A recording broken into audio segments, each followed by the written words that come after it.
Hello. Hello. Anyone who wants to drop a little comment in the live chat, that would just be absolutely superb. But from the looks of things, we don't have anyone here. So that's fine.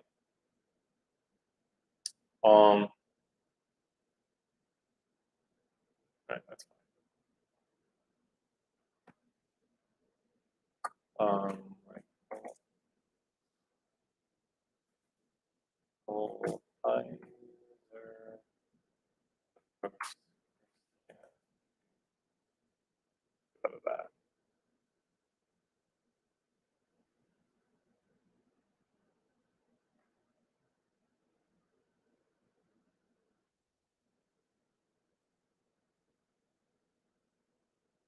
Right.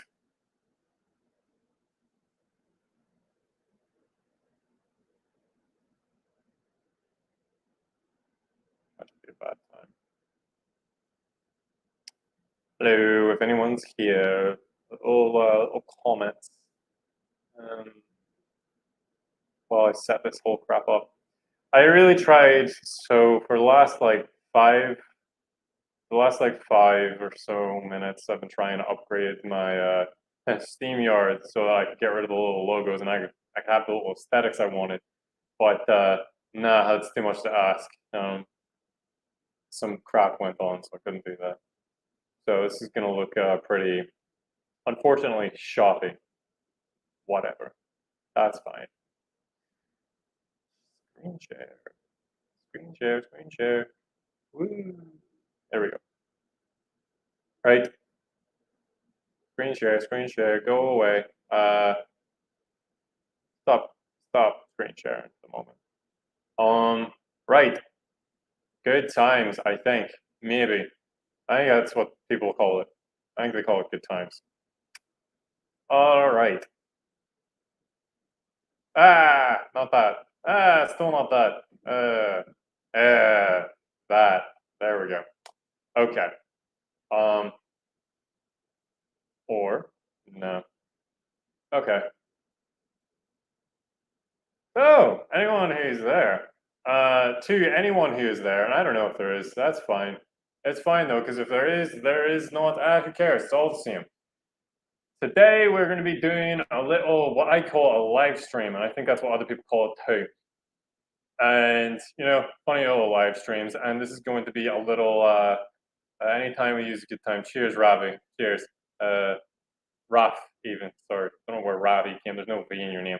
Rafi. What are you Rafis? Today we're going to be doing a little live stream. I wanted to do this back when big Michael Heiser, rest in peace, rest his wee soul. I wanted to do this live stream whenever I got the news that he passed. I remember when it happened. Um, I remember when Michael Heiser, we'll refer to him as Dr. Heiser out of respect from now on, until the actual stream starts, and then whatever. I remember when Dr. Heiser actually passed away, and I was at work at the time. And well, when I got the news of it, and I was at work at the time. I was bartending in one of the hotels I worked at, and it was a pretty bad shift, all things considered, when it happened. I wasn't happy. I was getting a lot of crap from customers. It was just stressful, just all sorts of here and there. So it wasn't a good time. And then I got the news that, oh boy, one of my living heroes is passed away. I knew it was gonna happen. Like me and one of my best mates, like Daniel, he was in the last live stream we did. We had already discussed the reality that Heiser's probably gonna die. He's probably gonna pass away, and that's gonna suck when it happens. And I really felt that inside. Like it was a real hyper real moment for me where I was like, oh wait, no, sorry, it was a real parasocial moment for me, although the two can be the same. Where I was like, yeah, I don't know this guy, and he doesn't know I exist, but he has had an impact on my life in ways that some people that I do know haven't. And so it was painful and it sucked, even thinking about him passing away. And now, well, obviously, and then that shift when I got the news that he did pass away, like it was a hard shift already, but then like that news, I was just like, I just squatted down on the ground and just started crying. Like it was not a fun shift, and like that wasn't great news either. So bad times. But all things considered, Dr. Heiser has now moved on into the unseen realm, and he has the work that he did was absolutely not for naught. Absolutely not. Luckily, we as Christians believe in hope, uh, eschatological hope, and we might not know a lot about the reality that he exists in now, but we know a fair amount about the reality that will exist after. You know, Tim Mackey, who goes on about um, like yes, the Bible doesn't have a lot to say about life after death, but it has a lot to say about life after death. And what he's talking about there when he says that is what happens directly after we die, we don't know. But the Bible talks about resurrection and everlasting life in the new heavens and new earth. And that's what the Bible cares about. It doesn't care about what happens after we die, it cares about what happens after everything has been resurrected by the power of God. And so, yeah, Dr. Heiser is in the unseen realm. And you know what? I hope that our prayer, I suppose, is that many young theologians will show up and continue the work that he started. That is at least my prayer. So, bless the Lord for Dr. Heiser. And this is the little lecture you wanted to watch, but based on your vote at least. So, it's been about 5 minutes. You know, that's plenty of time for people to show up, and one person did. That's fine. And you know what? We appreciate that one person. If that one person is still Raph, appreciate you, Raph. So, let's get started. When we can. Where is it? There it is. All right. Radio. So, familiar with our little lecture live streams, you'll know that I encourage you to make notes as we go. Get your pens and papers and just write little scribbles as we go, because this is a lecture. We're learning stuff here today. No, Dr. Heiser was a Old Testament scholar. He specialized in linguistics and the ancient Near Eastern crap. And today, what we're going to be doing, today the lecture is, it's titled Understanding the Postmodern Neo-Pagan Post-Christian World. And, oh boy, well, that's interesting, I guess, but it's not necessarily Heiser's specialty. Pardon, that was a burp. Took a long time to come out. Now, this isn't really Heiser's specialty, and it'll be interesting to see how he goes with it then, because it's not his specialty, because he's an Old Testament scholar. A more apt scholar for a topic like this would be a dude that I reference often, Leslie Newbegin. He's a missiological fella. That's a study of mission. And I would consider myself a bit of a student of one of the lecturers from my college, my university. His name was Peter. He was a great guy. He was fine, had an impact on the way I thought. And he would consider himself a student of Newbegin. And so by association, I would also be a student of Newbegin. And Newbegin is all about like culture and crap like that. And have I just been talking? So, have I just been like... I didn't realize my microphone wasn't in my hand this entire time. Oh boy. That was cringe. So hopefully you heard all of that. I don't know if you did or didn't. What a terrible start. God, what an awful live stream. Oh, what a bad way to start a live stream about Dr. Heiser. Anyway, Raph heard me pretty good. Cheers, Raph. I appreciate you. Oh, bloody hell. That was embarrassing. Anyway, if you want to learn stuff about culture and like crap like that, and Leslie Newbegin's fantastic, and so we're going to be engaging with Dr. Heiser on whatever the heck this topic is.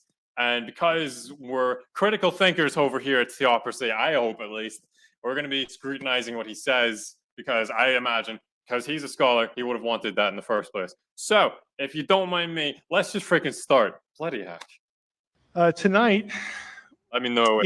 I'm assuming most of you are going to be able to be here for this evening, be here tomorrow, because what I've done, there's 10 sessions, 2 of them are going to be Q&A, but the content sessions, believe it or not, you may not be able to tell right away, they do have interrelationships with each other. Tonight is going to be more or less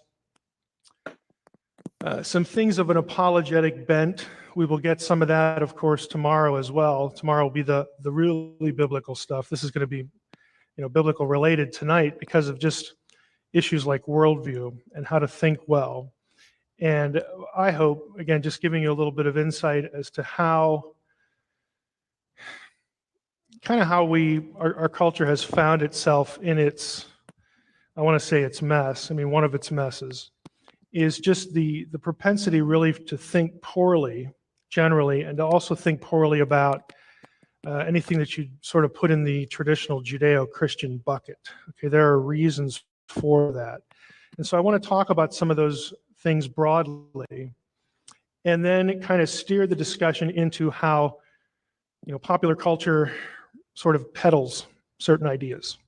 I think the big takeaway that I'd like you to come away with tonight is that what you and I are prone to consider harmless entertainment is really more than entertainment to lots of people. Now, I'm not going to say that you can't watch, Star Wars and the Avengers and things like this, and you shouldn't do that as a Christian and what. I'm not going to say anything like that, because if you think well, then you know what entertainment is, and you can look at something and sort of parse where it's coming from. But a lot of people just can't do that, and they're trained not to do that. And when it comes to truth, anything again as you put in the Judeo-Christian theological bucket, they are actually trained to sort of either be apathetic toward that or really hostile. And so we want to talk about, again, this concatenation of ideas as to why are people thinking the way they're thinking? What makes them prone, to do this? And then how popular culture really sweeps in to reinforce these things. And in some cases, for those of you who might have seen on my presentations online from Future Congress a couple of years ago about how pop culture sort of peddles the idea of utopia, there are some instances where this is quite deliberate. There are other instances where it's just not, it's sort of unconscious. The reason that film and TV and whatnot is what it is because the people who create the material, that's where they are. And they're not being militant about it, but it just is what it is. But in other cases, there is an agenda. So I want to try to introduce sort of the spectrum, the concatenation of those ideas to you tonight, and give you a little insight as to how I think about them. And some of what you'll hear, you'll sort of be able to plug in mentally to when you might have heard me on the radio. There are going to be a few things I think that would help orient you. By the way, my slides are really not this boring. I only have 2 that don't have any color, and it's these 2. I am aesthetically challenged, but I'm a little bit beyond this. Aesthetically challenged. But my general approach, and what I want you to try to go away with, is when you get into a conversation with someone who just will not only won't accept the gospel or won't accept truth claims about Scripture or some other theological point that's important to the core of the faith, even beyond that, when they just sort of are prone to not really think that really anything's true at all.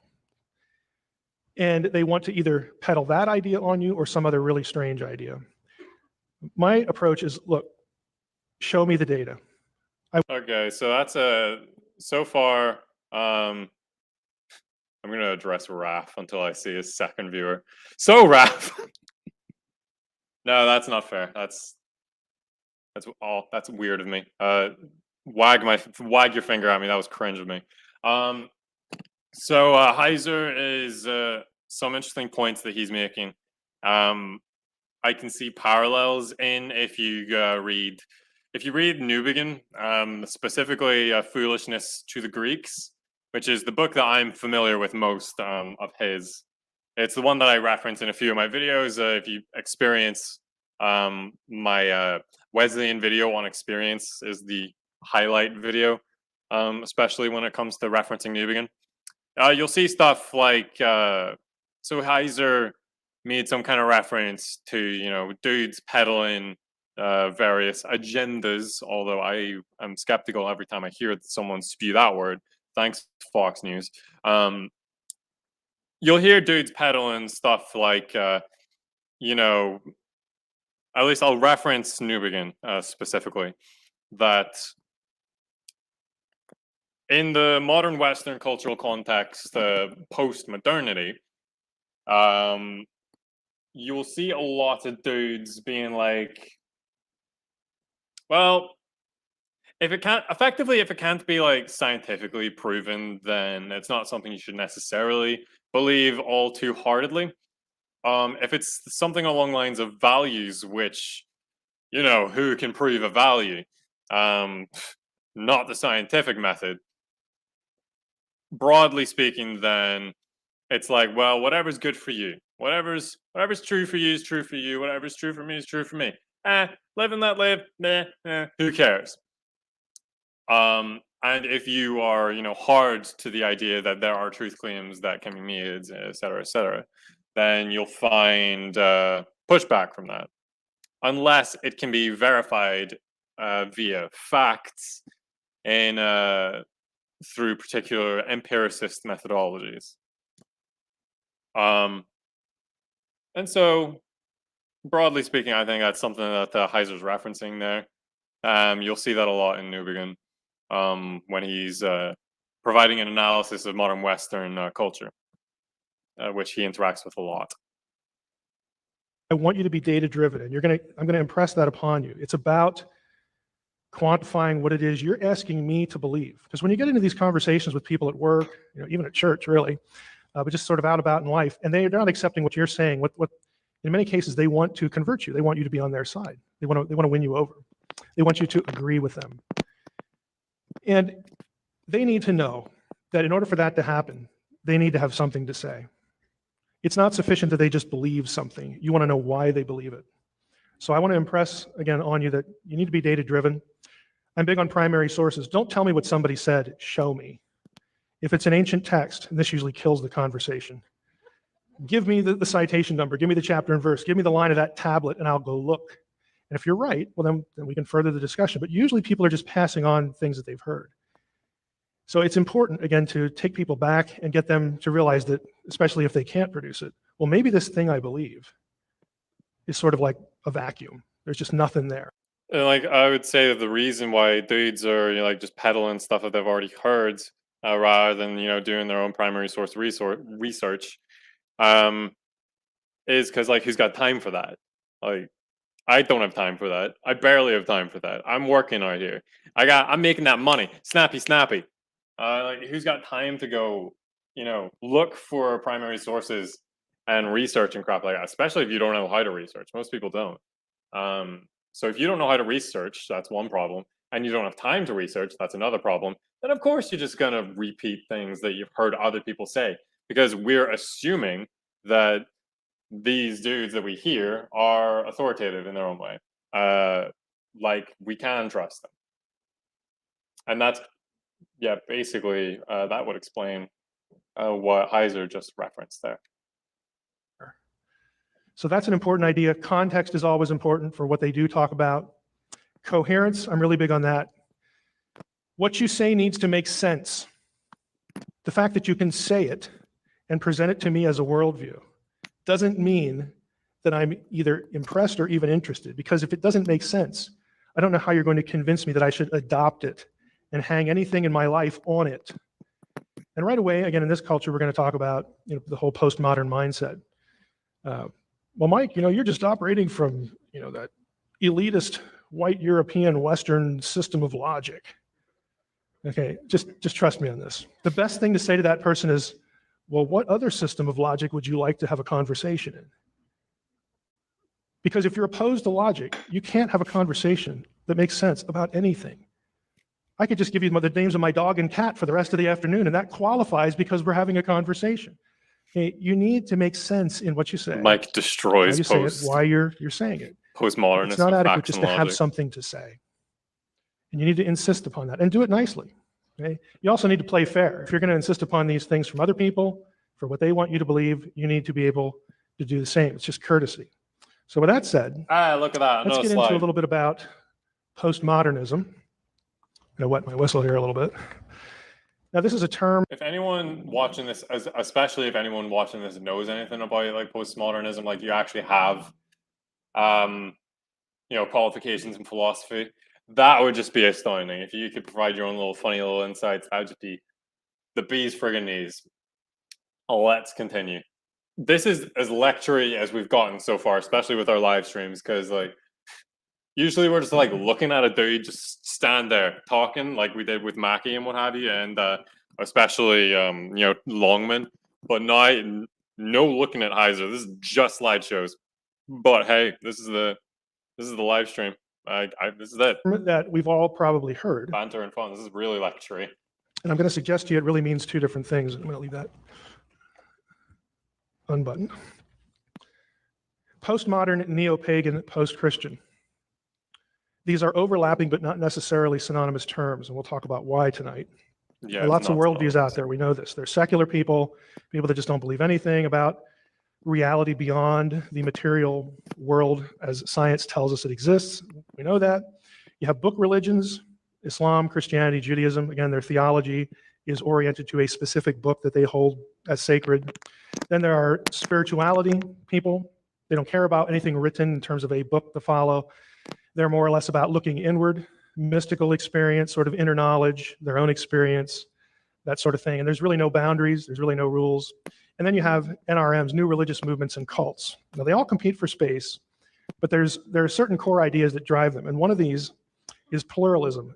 Anyone who, I think if any of you have been paying attention to popular discourse in the last 20 years, okay, it has become the mainstream idea that everybody with something to say deserves to be heard and they deserve to be given equal status.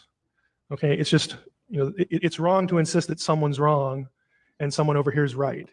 There's this inclination to essentially try to affirm everyone. Okay, yeah, and if you read Newbegin, again, I'm gonna constantly use that name Newbegin over and over again because he talks about this stuff very explicitly, and he's a missiological, scholar rather than Heiser.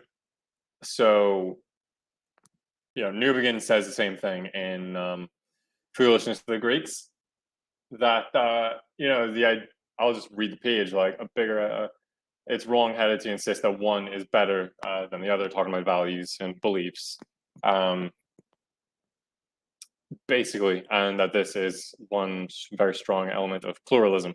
Although Newbegin describes pluralism not negatively, when we're talking about societal contexts. I think Newbegin, broadly speaking, likes pluralism. He thinks that it's, of all the things, at least we can, not kill each other. That's great. That's one big A to pluralism for that one. But hey, let's continue. Didn't used to be that way, but it's more and more part of our culture. Now, in Christianity, this cultural shift has led to something that, again, is sort of a little nebulous term, the emergent church. And I'm not here to pick on the emergent church necessarily. There are good aspects of what is called emergent church, and there are bad aspects.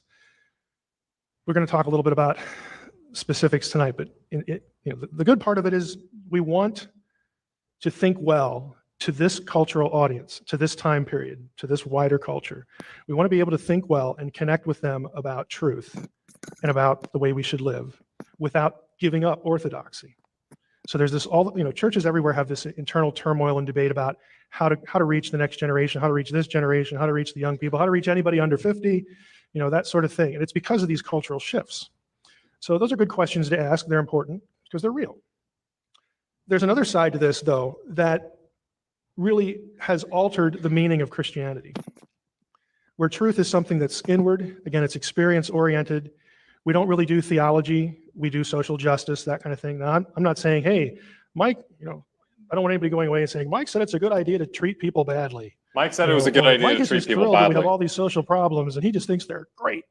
Okay, that is not the point at all. I'm not a believer that it's a good thing that the church hands over ministry to people to the government. That is a huge mistake. But that's really where we find ourselves. Someone else will take care of that problem or that person, and our minds immediately go to welfare, some government program, put a label on it. There's something that exists for all of it. The church has abandoned its responsibility in the world at that point. Why? So in response to that claim, I would be interested if what I'd be really interested in is if Heiser provided an alternative. No, I have to imagine what he's doing right now. He's just providing an example. Time to start bullying. I concur. That's a spirit. There we go.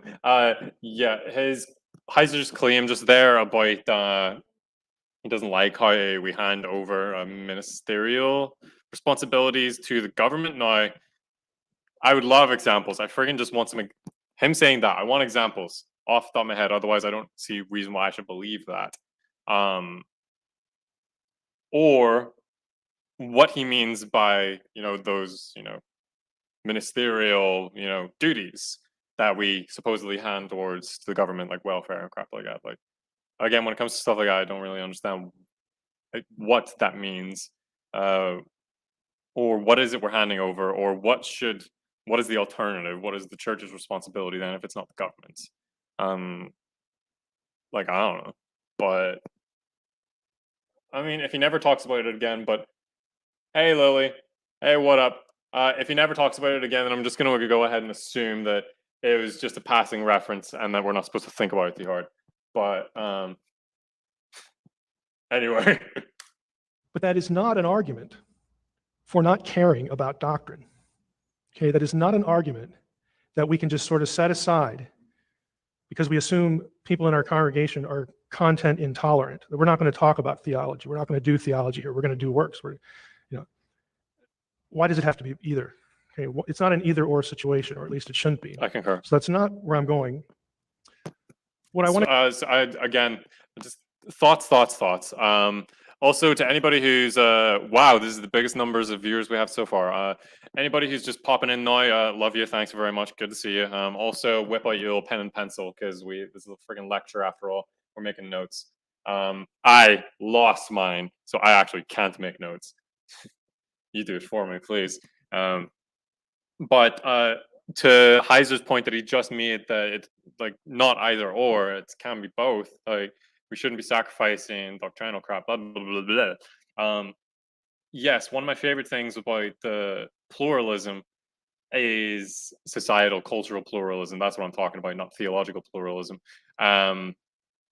Is how we're not necessarily murdering each other, unlike the past sometimes, although I'm not a historian, I'm not going to pretend like I know much about the past. But it comes with the sacrifice of sometimes, don't say anything that's going to cause any division. Don't you do that. Don't be divisive. Doctrine bad. Not that. That's not the takeaway. Pluralism good for certain things, but that doesn't mean we can't, have our little discussions and crap like that and debate. It's important that we can actually talk to each other.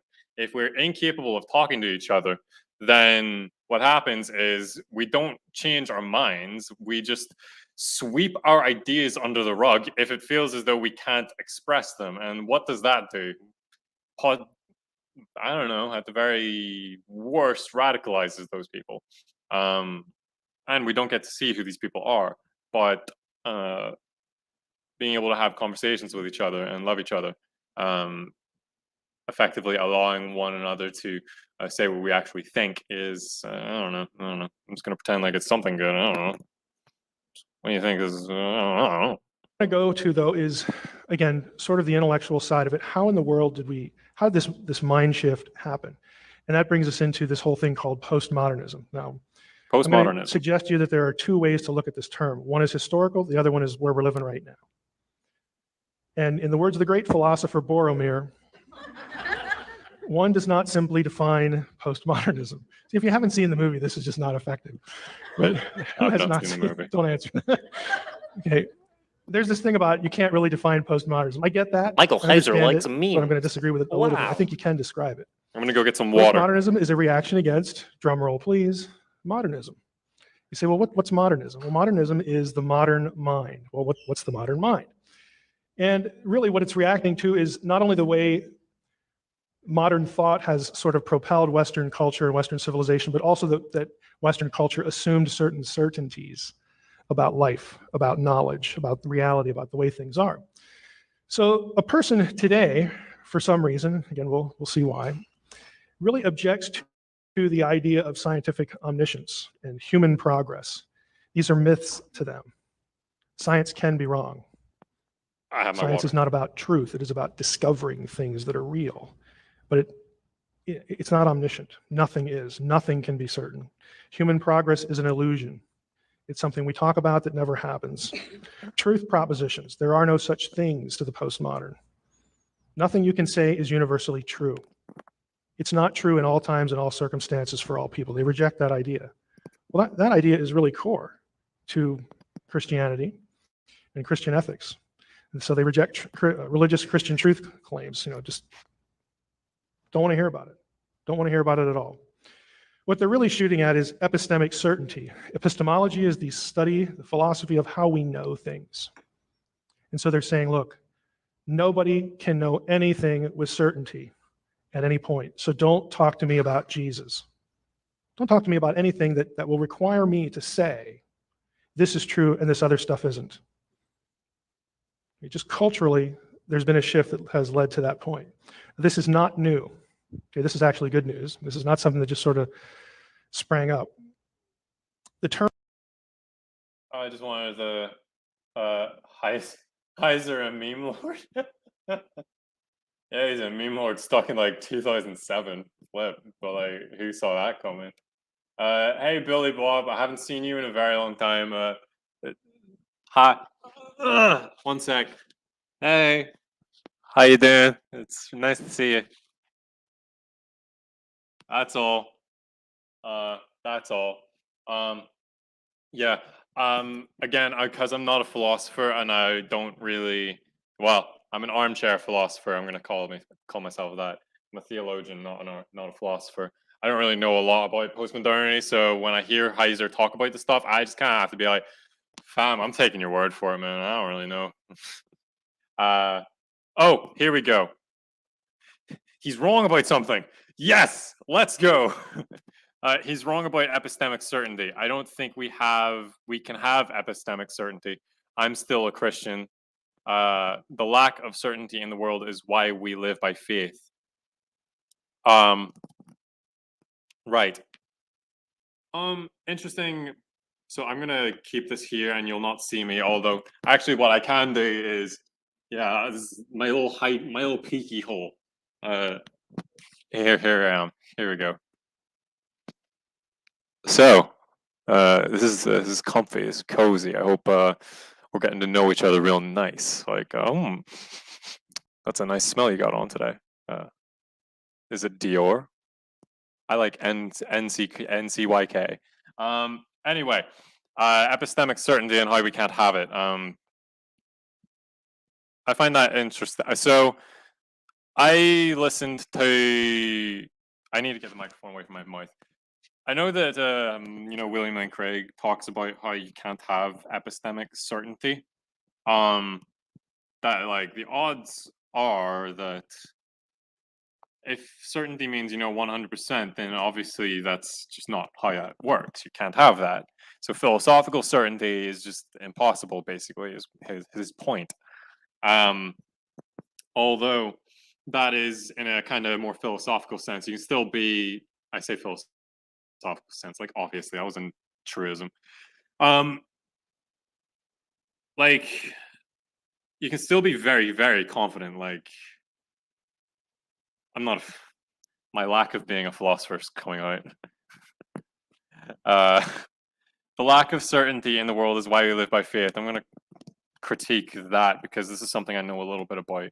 I'm referencing inspiring philosophy here when I say this bit that the word that we use for faith in the New Testament, pistis, doesn't actually. So the modern conception of faith is, we can't, in some way, is just like not completely certain. Like when I don't know for certain that this chair is going to break when I sit on it. So when I do go to sit on it, I don't know if it's certain, but like I'll just go by faith, or like a leap of faith when you jump off of something, and you just kind of trust that you're not going to, kill yourself or something like that. Or the atheist conception of faith that, you can't know God is real, so you can only believe in God by faith. Whereas you can know that, like, freaking I ate mushrooms yesterday because there's a scientific peer-reviewed paper that says I ate mushrooms yesterday. Now, what have you?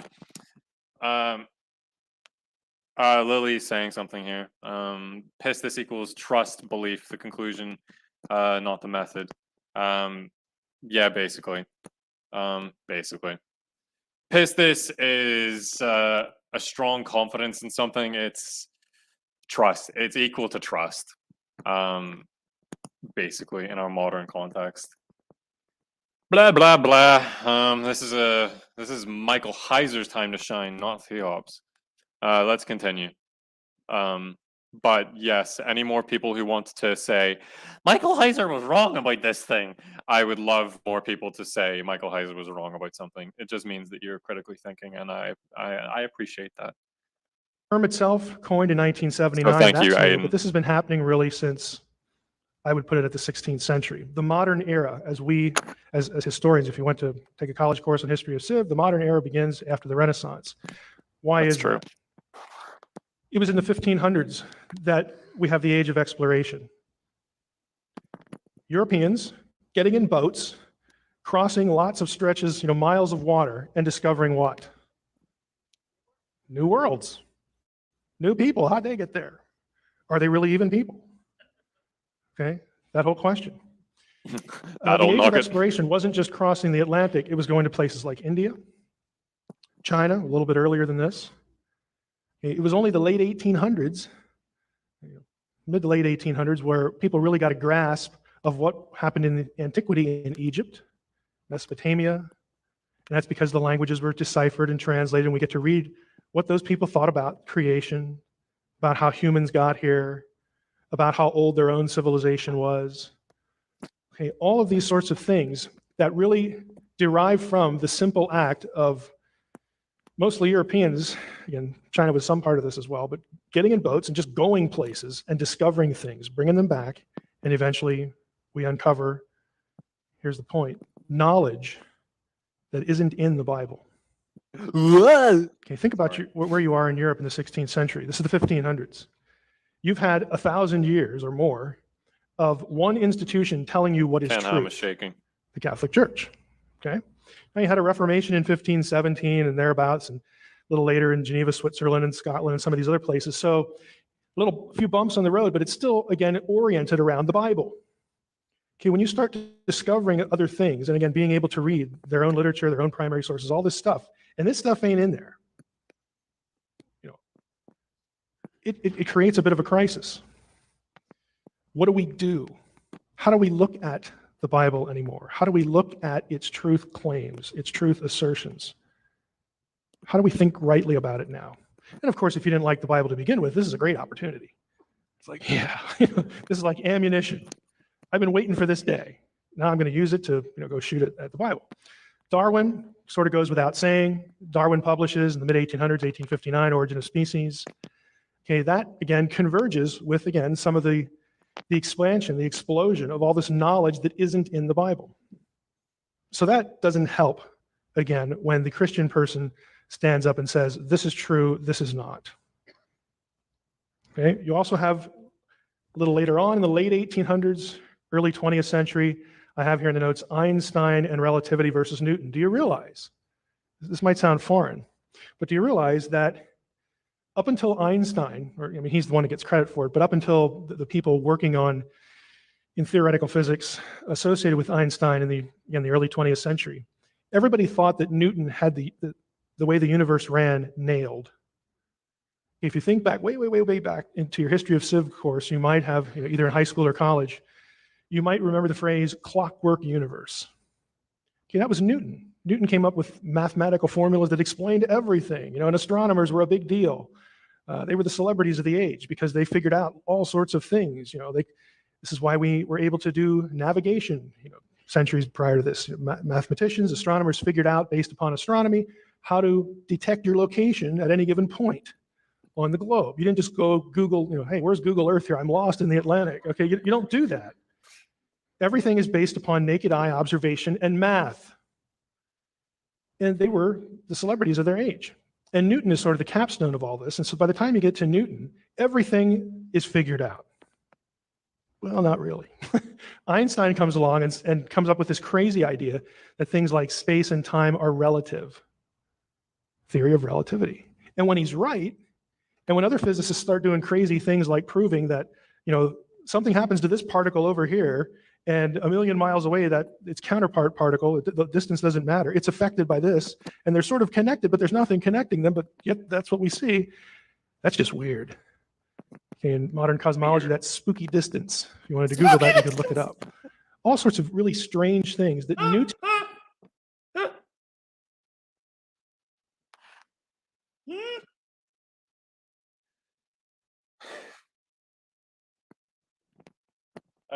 Lord, I thought that was really funny. Anytime Heiser says like just words that I just do not see coming like out of the mouths of scholars, like spooky. Oh Lord, I just have a fit. Sorry, I didn't see that one coming. Yep, that's what we see. That's just weird. In modern cosmology, that's spooky distance. If you wanted to Google that, you could look it up. All sorts of really strange things that Newton could not.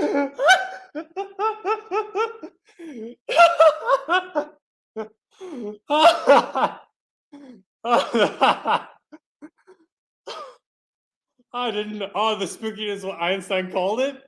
Oh, didn't know that. Oh, did not see that coming. Oh dear.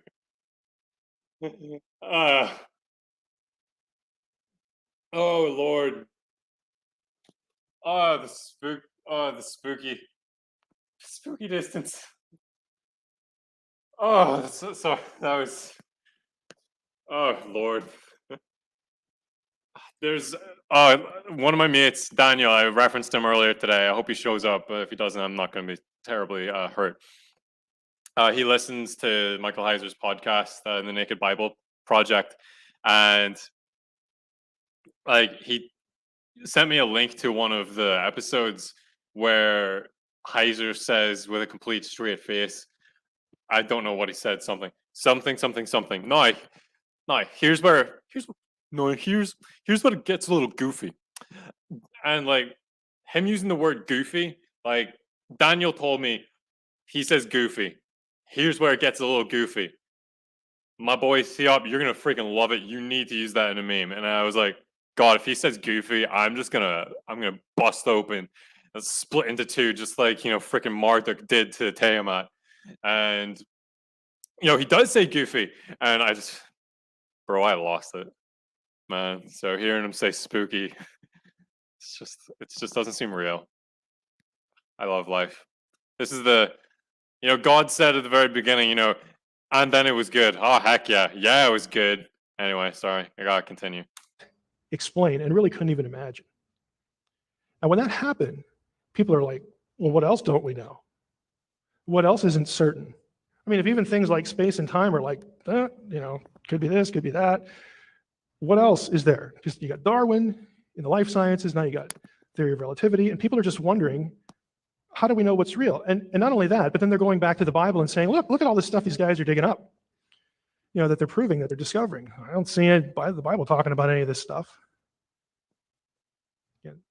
Fascism and nationalism, I don't want to say too much about this, but basically when you go through a few world wars,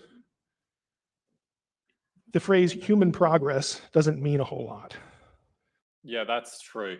And I can actually say stuff about this because in my third year of uni, I did a class on modern theology. And so modern theology, this was an extension of, church history, which we did in my second year. Now, I'm not going to pretend like I was the best student in uni. To be honest, I kind of didn't pay much attention. My problem was I was interested in the moment, but wouldn't do the hard work when the class was over. Like, I don't know, freaking read. And part of the reason for that was because I struggled with reading, and I still do struggle with reading because it's just like I have the attention span of a rat, a dead rat specifically, not the kind that's really annoying that eats your food. And in modern theology, the whole class was kind of had to be prefaced with everything that came before. And that's kind of like the whole shtick about theological history is what comes before gives context to what comes after, as the things that come after are pretty much all reactions to what come before. Now, modern theology is all like reacts, it begins with reacting to Enlightenment philosophy. Blah, blah, blah, blah, blah, blah. And we have I'm gonna have to try and keep this very quick because like we still have so much lecture left. I'm glad I'm not the only one who struggles with reading. Yeah, Raf, like it's a pain in the arse. It's a pain in the arse cushions. That it is. The Enlightenment philosophy that was starting to contradict Christian theology, or starting to put into question the dogmatics of Christian theology that we've known for like over a millennia, was a problem for much of the effectively enlightened bourgeoisie, the thinkers of the day. And modern theology begins to some extent or another with liberal theology. Now, liberal theology is not the theology that your conservative pastor, your favorite conservative internet pastor, is telling you.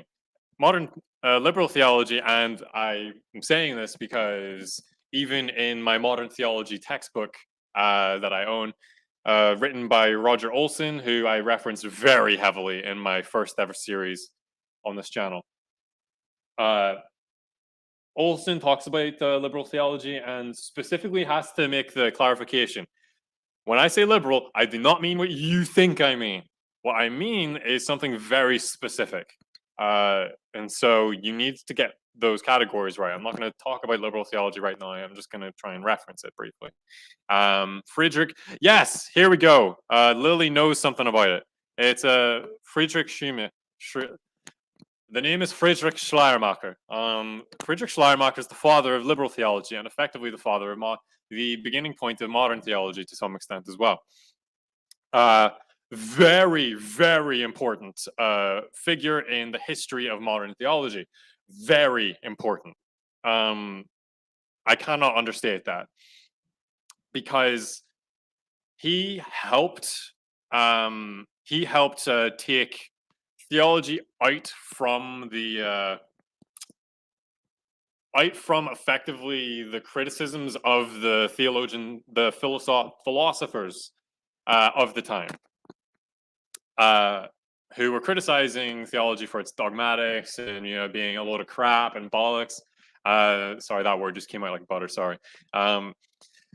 He was criticizing all that, and his point was, to try and make theology palatable again to the philosophers. He kind of made it about religion is religion is a feeling of absolute dependence on the divine, something like that. It's something like that. Now, we have to be when talking about Schleiermacher, we have to be careful about what he means, because what he means is different to the words that he's using when we use those words. So when we're talking about feelings, we mean something different to what Schleiermacher meant, and it's far more of an internalized dependency, an experiential reality, as opposed to, oh, I just feel really warm and fuzzy, and it just feels like God is real, and He's talking to me inside. And no, that's not what He means.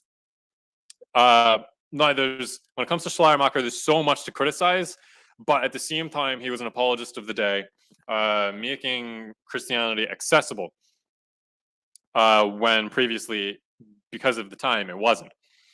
However, like I say, there was a lot to criticize, and the next important theologian in modern theology was Karl Barth, who friggin' hated Schleiermacher. He did not like Schleiermacher at all. He hated the guts out of the man, and for valid reasons.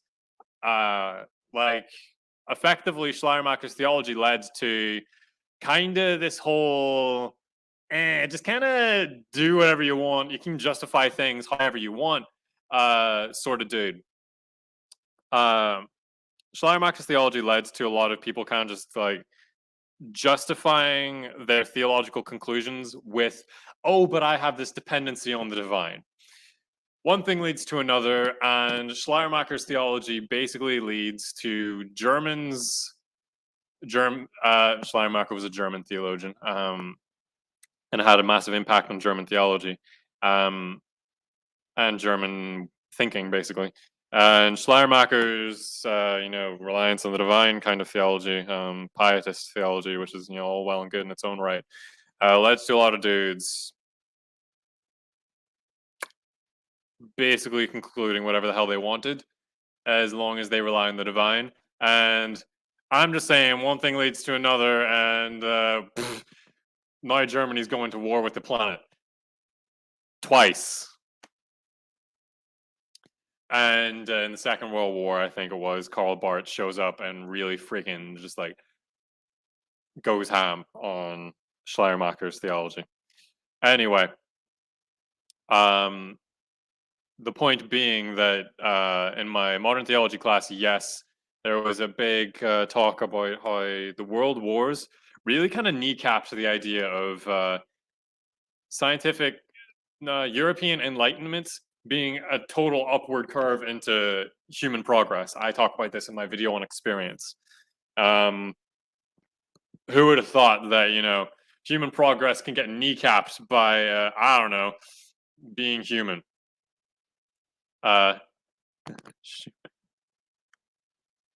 Schumacher did a gamer moment, the National Socialist kind. The Germans with Schleiermacher's theology did a gamer moment, basically. So there you go. There's a lot of context. I'm sure my modern theology professor, I'm sure probably would have criticized some of the things I said just there. But Schleiermacher's got some good things about him, and he's got a lot to criticize. Lots to criticize. There was just, again, this feeling that we're never going to sort of turn the corner on utopia, or even really people treating each other the way they ought to be treated. That's true. And some of that is an outgrowth of Darwin and some of these other things, because once you start to lose the idea of the sanctity of life, oh, well, it's a statistic. For progress, lots of people have to die. It's just, life is tough. Survival of the fittest, all that kind of thing.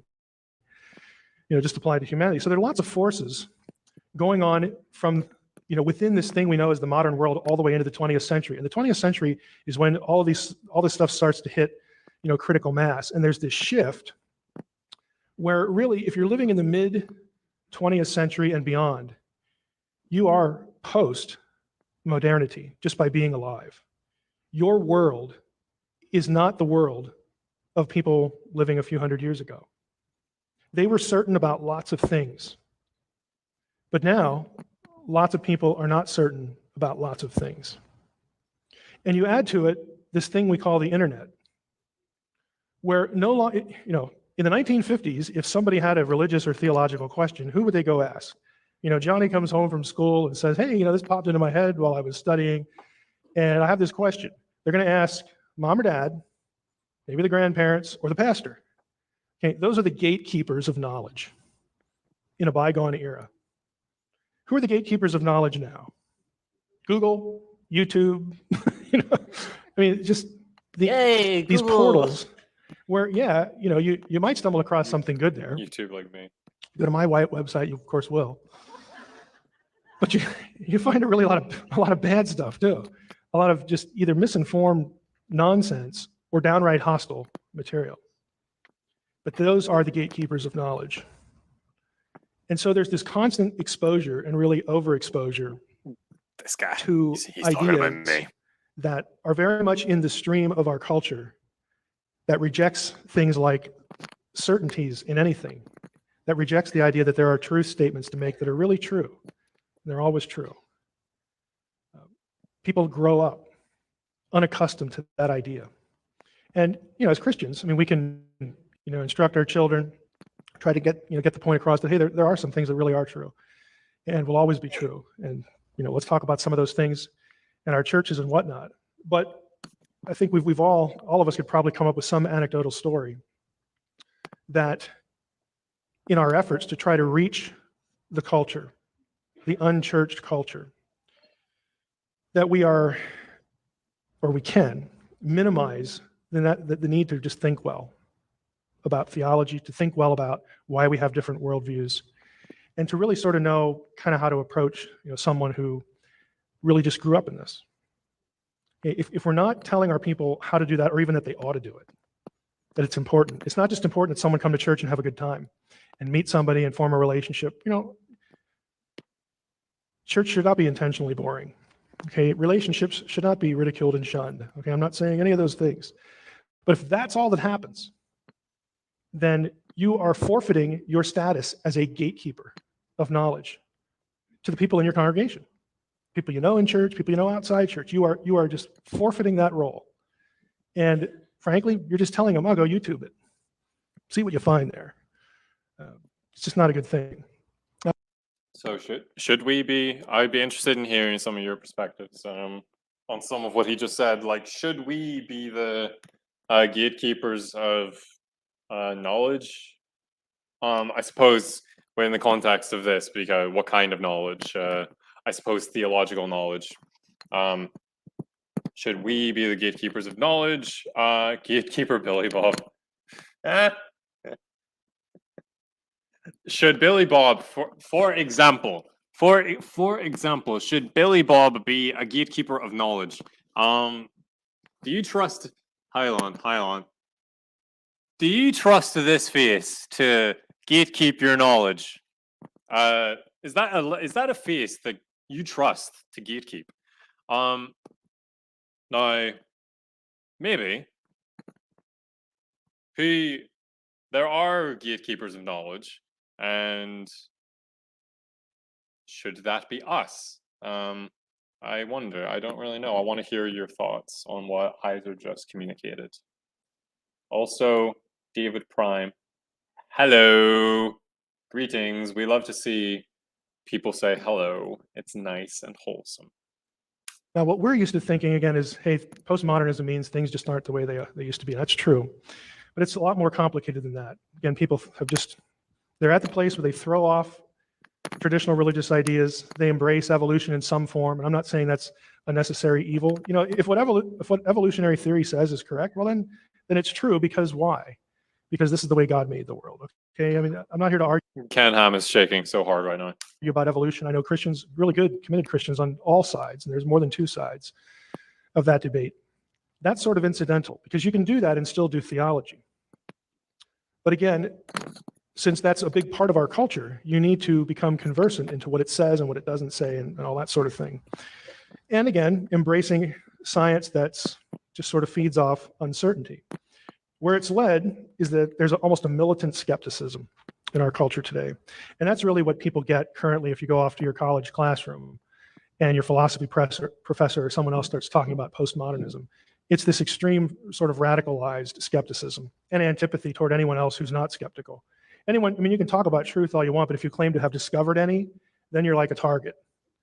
Okay, so that's where it's gone.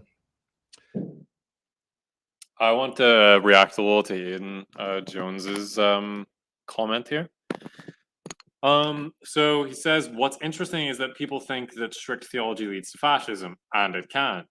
But without strictness, people can just become fascist as, quote, their own personal spiritual journey, unquote. And I thought that was an interesting comment because effectively that's also to some extent what I communicated when I was talking about Schleiermacher, because to some extent, if I understand his theology right, which I mean, Schleiermacher can be hard to read, so I'm not going to pretend like I do. Effectively, Schleiermacher's theology leads people to, go on your own personal little journey, as long as it's to some extent or another a dependency on the divine. That divine being found in the Christian God. So it's a kind of, to some extent or another, personalized relationship with God, personalized theology, as long as it's dependent on the divine. And that is not a very strict theology. It's actually fairly undogmatic. So in response to the, Enlightenment critique of theological dogmas, Schleiermacher comes out here with his oh well, just divine, the relationship in the divine, feelings of absolute dependence on the divine, which unshackles you from that dogma, unshackles you from the strictness. But as I had stated, it was that theology that, in part, at the very least, led to the Germans effectively destroying the entire planet. And so Eden, I think, is correct, absolutely, that strictness or not strict, strict or not strict, even the not strict can lead to fascism. And that is a massive problem. And it's actually a very interesting problem. Billy Bob, I feel as though we should help others to think critically. Clap, clap, clap. We all mostly have access to the resources themselves. It's analysis of those sources where things tend to break down. Yeah, that's probably true. That's probably true. People today, at least many of them, think that only what is discoverable is true. So they'll look at science and say science is not synonymous with truth, but it detects truth now and again. And so we need to pay attention to what science says because they're busy discovering things that are true. And it could be wrong. We can't assign omniscience and certainty to it. I'm getting more water. But it's trying to do the job. Whereas they'll look at theology, religion, and saying basically everything you people are saying is not discoverable. You just have to sort of believe it or not. And when the debate is cast and framed in that way, don't you just feel like, some of you, probably think, well, maybe there's some truth to that. But don't think that. Don't allow them to frame the debate that way. But I'm telling you, this is how it's framed. Only that which is discoverable by the human senses and human procedures, the rational mind, the tools of science, that's the only stuff that's true. That in and of itself is a presupposition. That is an assumption. Yes, okay? Yes, it is. But this is why yes, it is. People are. William Lane Craig goes on about that in one of his debates, one of his most famous debates. If you look up William Lane Craig, I don't know, freaking skins alive an atheist and then hangs it on his bedroom wall videos, you'll come across when he's debating this dude, and he has a beard, so that's really going to narrow down what debate I'm talking about.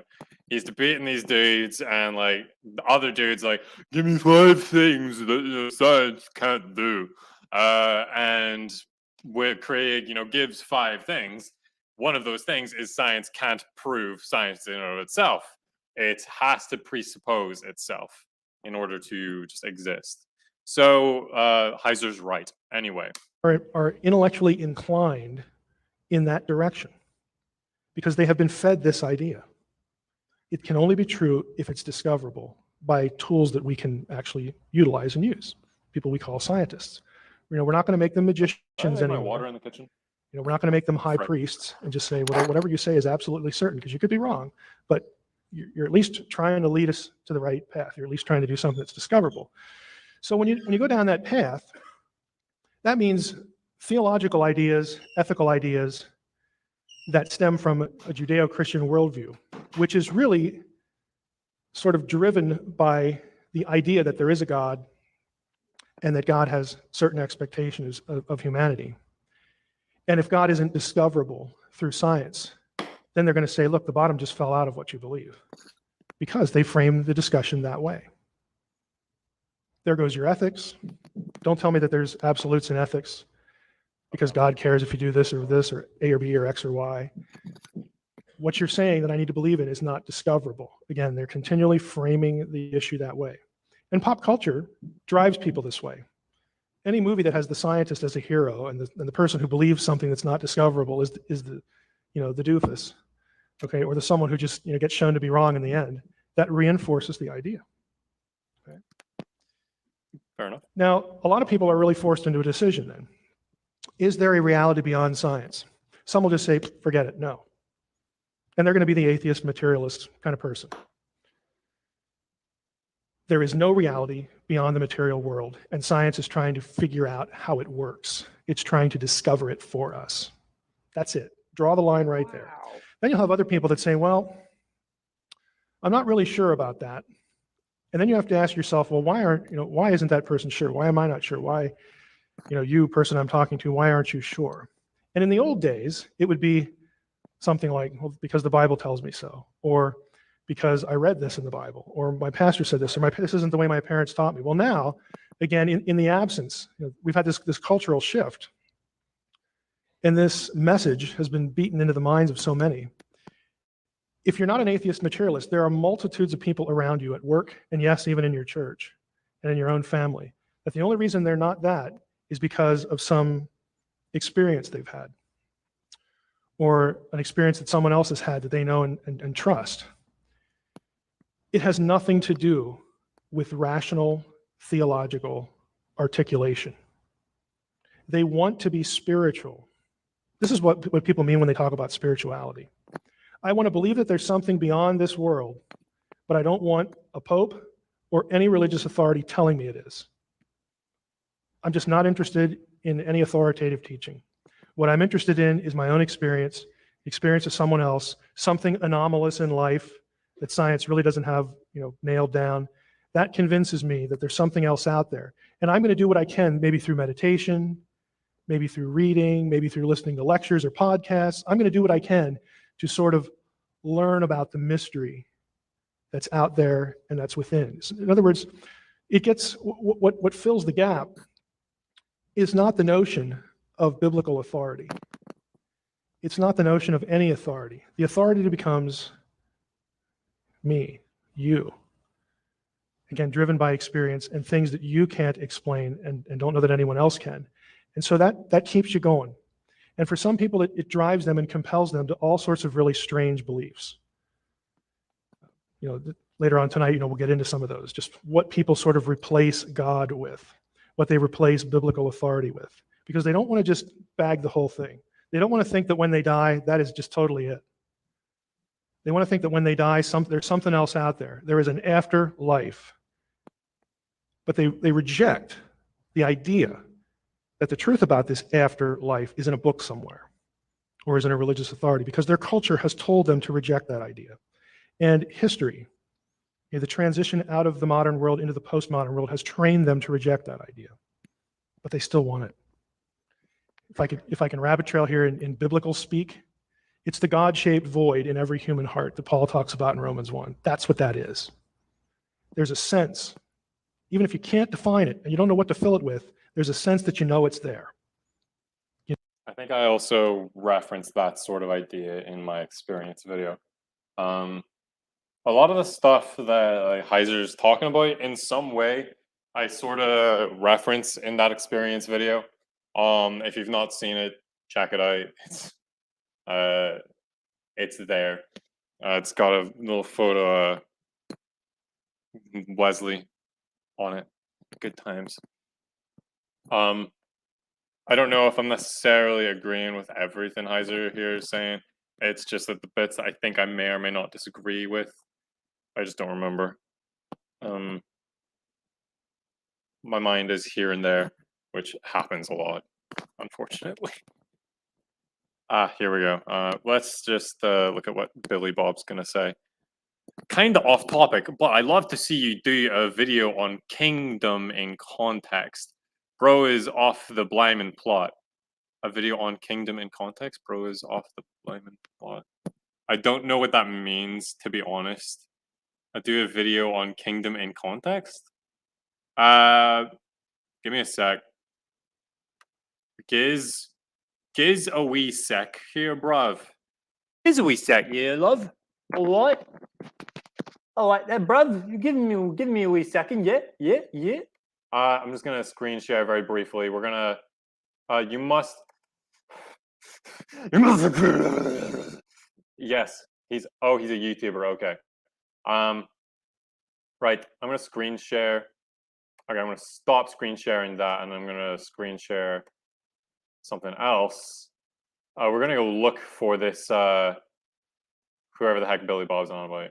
So Kingdom in context. Kingdom in context. Enter. And kick. I don't know why I find that funny. Oh dear lord, I just laugh at bloody whatever the hell I want, don't I? Let's see. Right. Okay. So his videos are too long for me to ever want to click on. I'll be real. Oh wait, no, hold on. A 10-minute video. The Light of Genesis 1. Whatever that is. Dude looks like he is the personality of Dry Stone. I'll not lie. Is there an about? Yeah, here we go. The creator never intended for us to be confused by his words. Okay? He gave us his word of life, and he gave them in context to be understood and beneficial to our walk with him. The channel's goal is to bring clarity to some of the misconceptions of formula taught by innocent, well-intended, blah blah blah. Scriptures make complete sense when we keep its words in context of his coming kingdom and his coming king, Jesus the Messiah. Okay, that's all very generic, and it means nothing to me. I'm just gonna say that. It doesn't mean anything to me. He says God's got a body of water and spirit. Spirit. Wow, rip that guy. Yeah, rest in pieces. Rest in pasta. Lord, that was cringe. Cool, good times. I think Matt's referencing when I called him a dry stone. He does. Look at that. Look at that face. I'm sorry. It just looks so boring, man. So this thumbnail is.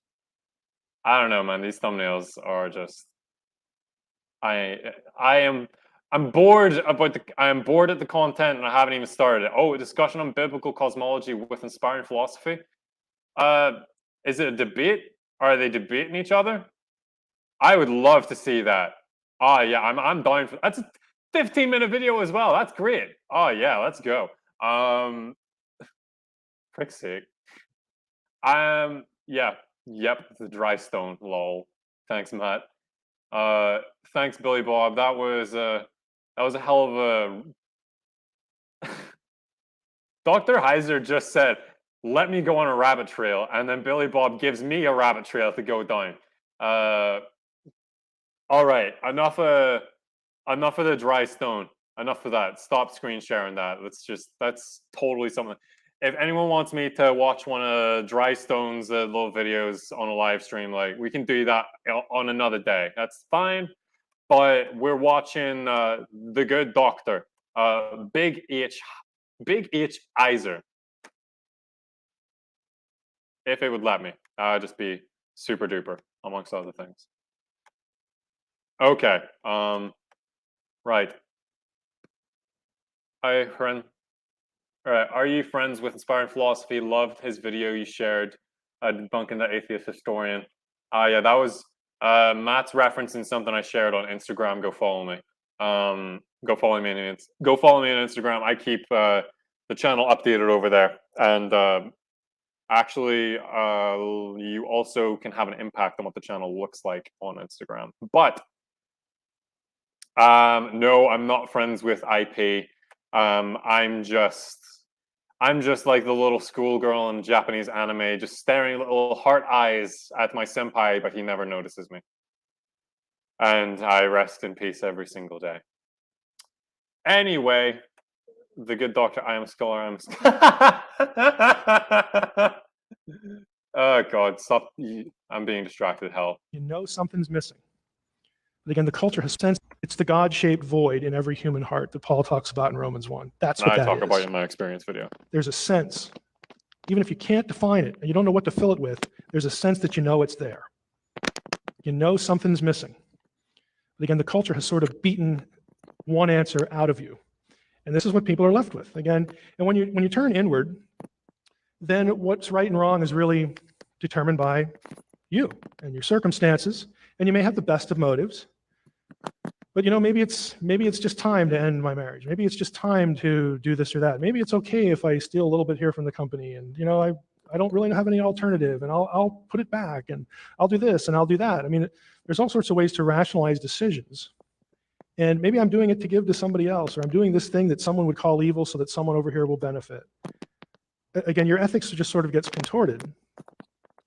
And that's pretty much what you're left with. You want the feeling of knowing God, whatever that is, or whoever that is, but you don't want any sort of disciplining of your thoughts and your thought processes with this crazy notion of biblical authority.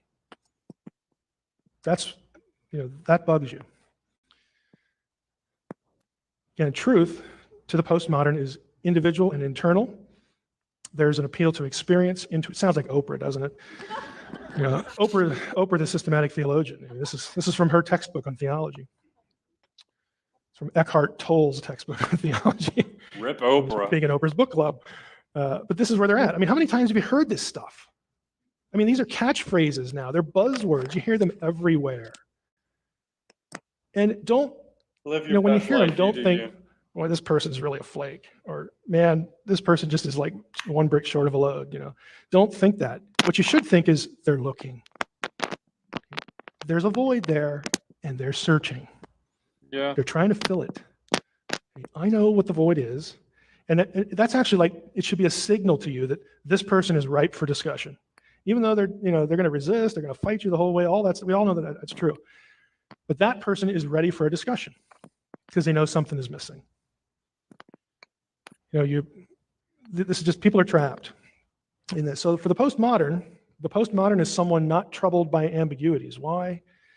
Because they don't think anything is ever really true for sure.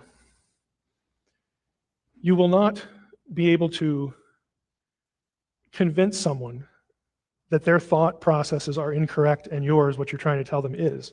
You have to lead them in such a way so that they draw their own conclusion. Okay, this is why I say you must insist on coherence. Okay, New Age, postmodern guy. I mean, I do this all the time on the radio. If any of you ever heard me do a radio interview, I do this all the time with people who ask questions. Well, Mike, I think this, I read this thing on, here's the next slide. You might have 2 degrees, but I read something on Wikipedia. And I get these questions, and what I like to do is say, well, that's kind of interesting. So you know what I would need for me to abandon my position and adopt what you're saying? I need this, I need this, and I need this, and I need this, and I need this.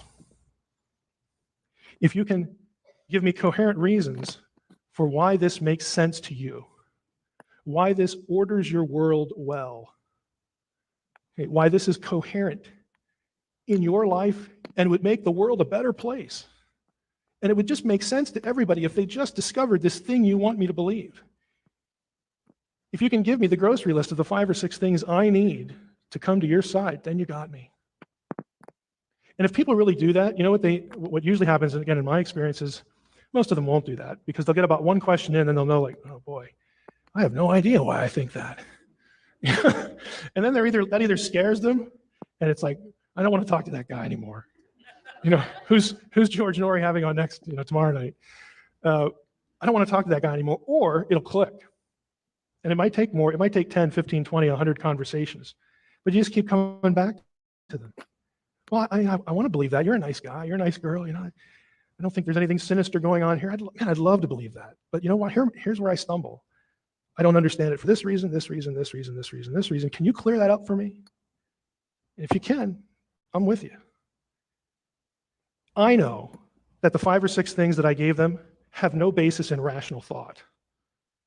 I know that. That's the dirty little secret. I know that what they believe cannot be proven through any real data. They believe it because it sounds good. They heard it somewhere and it helped them feel good at a certain point in their life. That is why they believe it. They don't believe it for any objective reason. And so what I'm trying to get them to stumble across is that fact. I don't know why I believe that. Just somebody said it on TV. And if you have a conversation with people and they tell you that, it's like, well, don't take this wrong, but do you believe everything you hear on TV? I mean, do you believe everything that guy says? Like, does that work over here and over there? And, I mean, I'm not suggesting you do this in a surreptitious, deceptive way. Okay, because when I try to do this to people, I'm being totally honest. If you really can do this, if you can really provide the data for that and it answers all these questions, well, yeah, you win. I want to know. What I'm suggesting to you is that don't shy away from people who oppose what you believe. Engage them in conversation. You will discover a lot about why people believe the stuff they believe. Don't consider it a threat. It is not a threat. It is a step in the right direction. They want to have the conversation. So don't get scared by postmodernism. Now in our culture, what comes next? Well, if we're like the postmoderns now, then yeah, those are lots of good points, I suppose. I think part of what so listening to this lecture, part of what I'm to some extent struggling with is that, so I like Heiser's methods of, especially what Matt here said. I appreciate Heiser's attitude on thinking the person is crazy. Quote, he's not crazy, he's looking. Unquote, it feels very Christ-like. And I agree. I completely agree with that. And so Heiser's like, cool. For me to adopt your position and lose mine, I need X, Y, Z through to the 15th point, practically. And for me right now, currently, I'm sort of struggling with what Heiser's talking about to some extent because, like at the very start when he tried to define post-modernity, I was unsatisfied with that to some extent. Like, I would have liked some references and like him providing some sources. Like he did provide like Stanford Encyclopedia, which is a great resource. I would recommend it to you, even, and I think I recommended it in my how to research video. I may have, or I left it in the description. It's a great resource, and he references that, and that's super. What I would have liked is some references from postmodernists themselves on what they think postmodernity is. That would be helpful. But at the moment, when it comes to his conversation about what is all of this is after the context of what is postmodernity and after. So now we're in the bit where it's like he's just assuming definitions now, and that's fine because we've left that bit, and I'm still on the but what is it?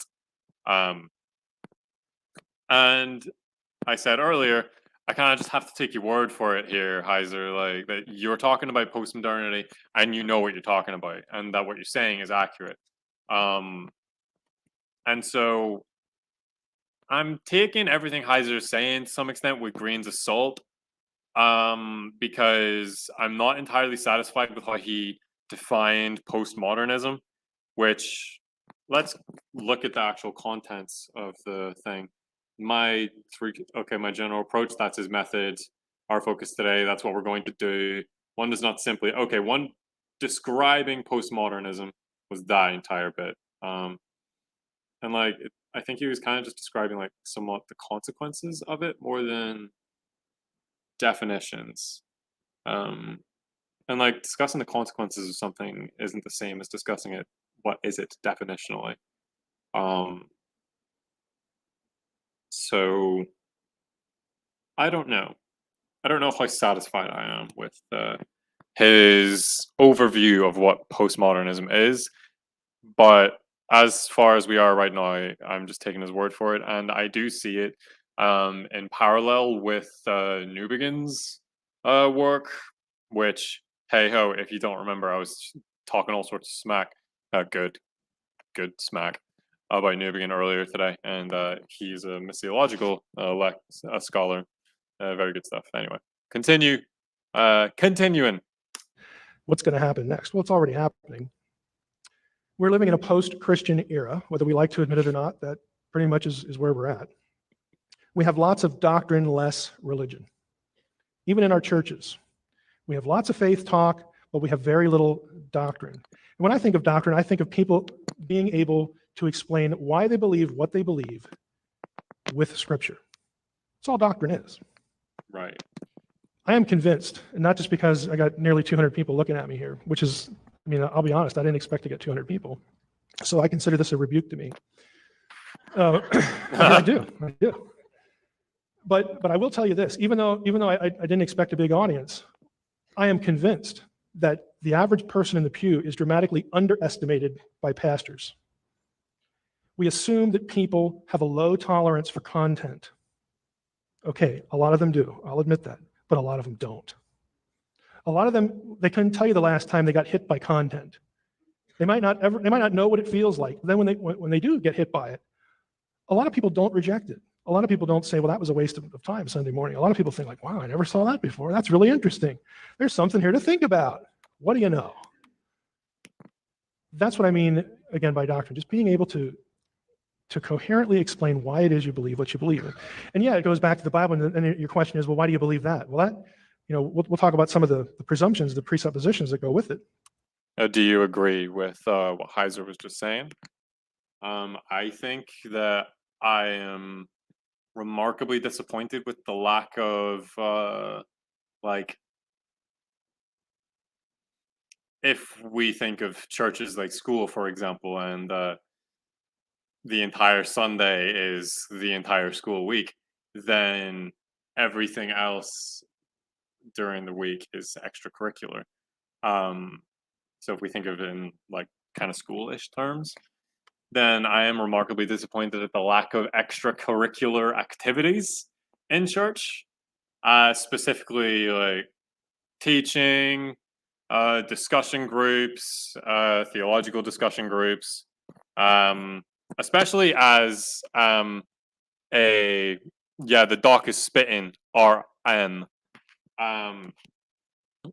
Specifically as an immigrant right now in the United States, where I don't know anybody and it's super lonely and it sucks hard. Like it sucks Donkey Kong. And I would like some extracurricular activities at church. Like let's hang out, let's talk theology, let's spar a little, let's fight even. Let's whip out the fisticuffs and really go ham, really like bust each other's jaws open in love with our cognitive discourse. I would love that so hard, but I have been struggling for the last while to find anything like that. I want to go out with the boys, the theological boys, drink a pint, and talk about the things we agree and disagree with on. But the sheer lack of like extracurricular activities in church, I find disappointing. Like Aiden Jones out here saying, I would also like that. I would also love that. If there were more opportunities for the boys to get together in church and just go ham on each other in love, that would be great. I would love that. I would love that so much. Especially because I'm a foreigner and I don't know anybody. This would be a great opportunity for me to get to know people, but it doesn't exist. And Heiser's saying that we underestimate. Freaking hell. Lily has it. Good for her. I have that. Good for you. Good for you. Heiser's talking about, the pastor underestimates. Heck, I hate you all. Maybe it's just me. Maybe I'm the only sad one here. I'm thinking like a lot of extracurricular activities, not just like one a day. I mean like once a week going out with a small group. To me, because I think that lack is cringe, but like multiple times in a week. Anyway, Heiser talking about underestimating the amount of people who actually can take in content and want that. Heck yeah. Absolutely. I concur, and I wish there were more opportunities to experience that. At least I have lacked those opportunities.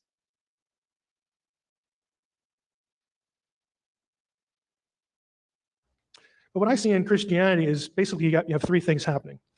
There's a resistance to the modern world as we know it, which is really the postmodern culture. And that's where I would put something like fundamentalism in there. Sort of just a resistance to really engaging any of this stuff, and a lot of proof texting. As much as I think that's a flawed approach, I'm appreciative of it because they're trying to hold on to something rather than just bagging it. So I can appreciate that.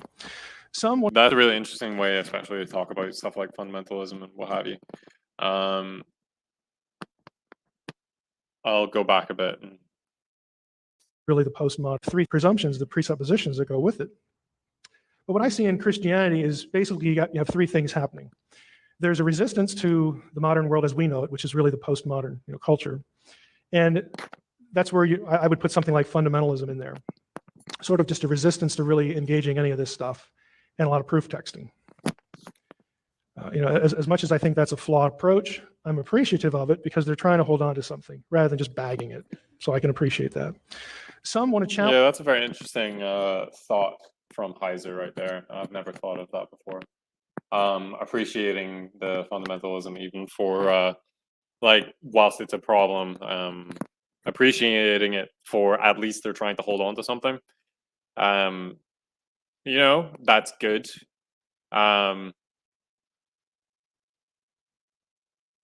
Good thought on Heiser's part. I would never have thought of it like that.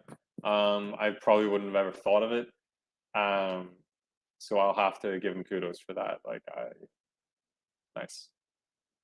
Challenge modernity, again, the culture. And this is also a good thing, even though it creates turmoil within churches, to try to, what's the best way to build bridges to people who come and visit our church, or people out there that are, our church members meet. What's the best way to do that? We want to do that. We might have to change the way we do certain things, but we're not giving up the identity of faith. We're not going to do that. We're drawing a line there, but we need to think creatively about how to do what we do and also how to articulate what it is we believe. Maybe do a better job of that.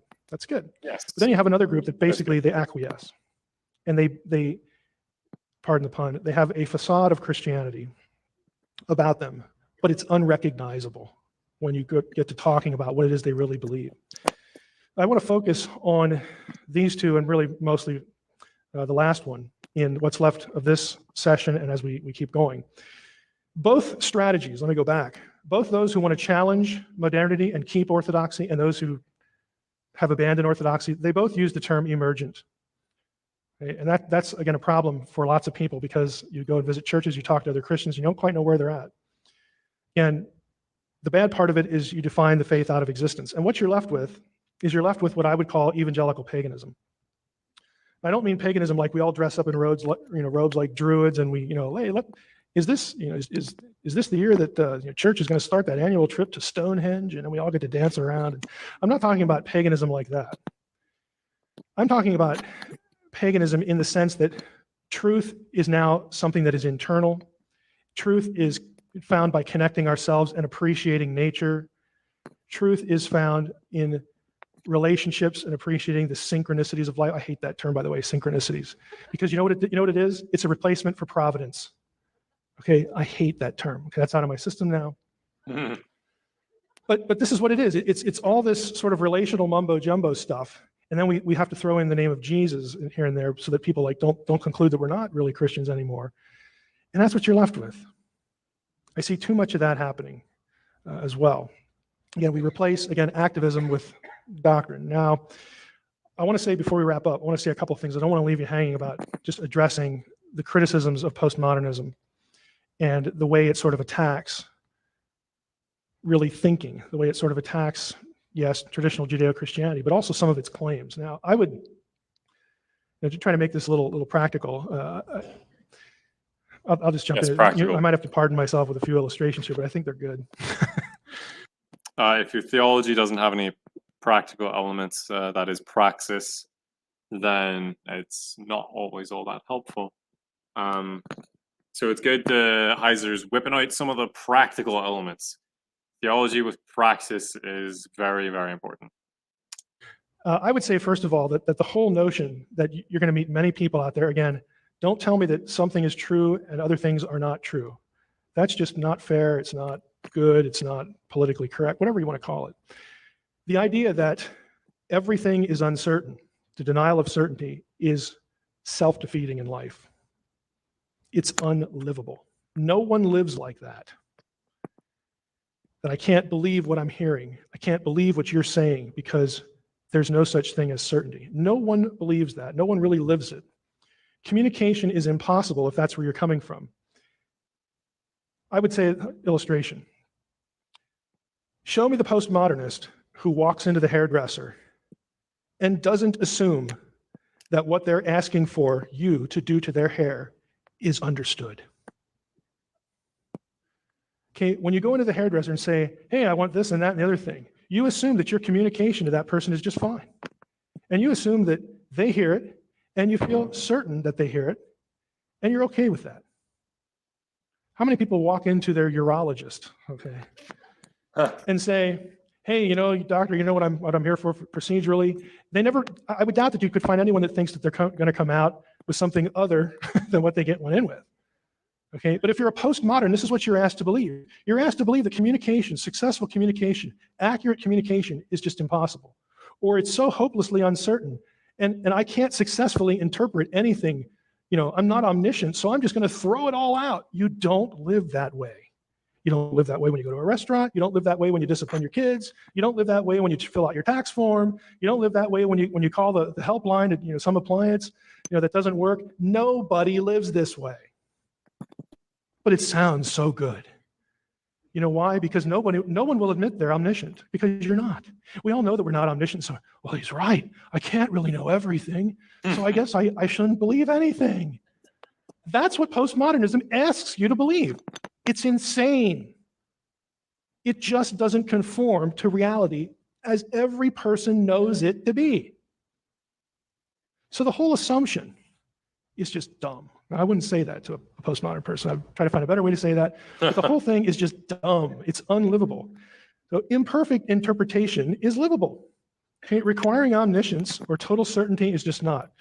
So that was an interesting. Man really went on it.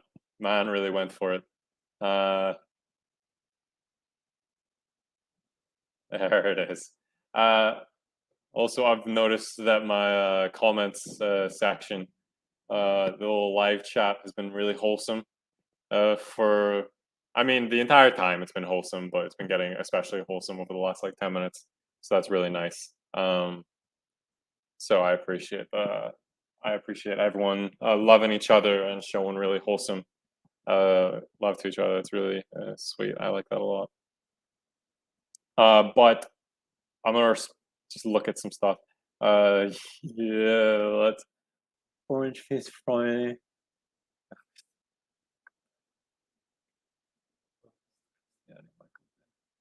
Okay, then that's whatever. I'm a Christian anarchist. I have very non-standard theology, but I still keep to the strictness of Scripture. We must abandon pluralism if we think we can defend our beliefs. Fair enough.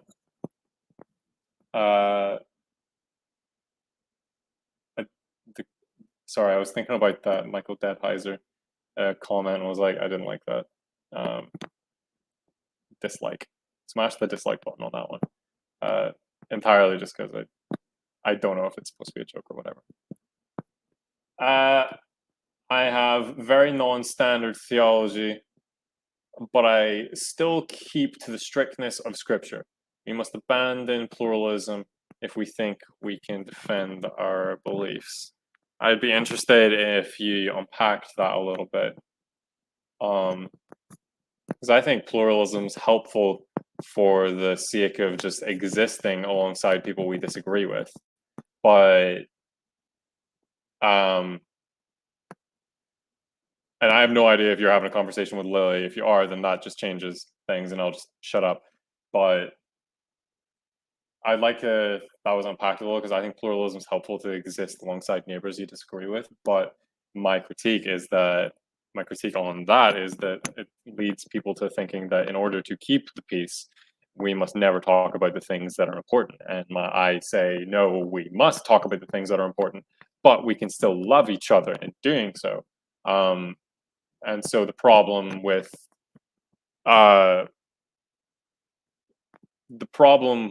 is not the pluralism itself, it is not the disagreement itself, it is the inability to love one's neighbor. Or whatever. Anyway, Dr. Heiser was saying something. I think it's the either or fallacy on steroids. You know, that, again, without omniscience, I can't know anything. And I shouldn't act like I can know anything for sure. And I should just say whatever anybody says is equally good. Really? I mean, do you ever go through, not even 24 hours, you ever go through like 2 hours of your day really living that out? You don't. No one does. So I would put it this way, just because we don't know everything doesn't mean that we don't know anything. To conclude otherwise, again, I would, if it's bad Mike, he would say, go ahead and show me that. You know, I want to see you live that out for just an hour. But if I'm in a better mood, it's like, look, have you really thought about what this asks you to believe and how it asks you to live? It just doesn't work. And not only that, it's just not necessary. When you go home and your spouse tells you that he or she loves you, do you quake with fear because you're a postmodern person? Do you sit there and think, oh, I just can't know. I can't know. Maybe I should just divorce, you know, and go live on an island somewhere where it's just me. It's just absurd. But this is really what the whole approach asks you to accept.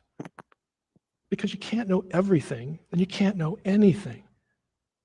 It's unlivable. It's really what it comes down to.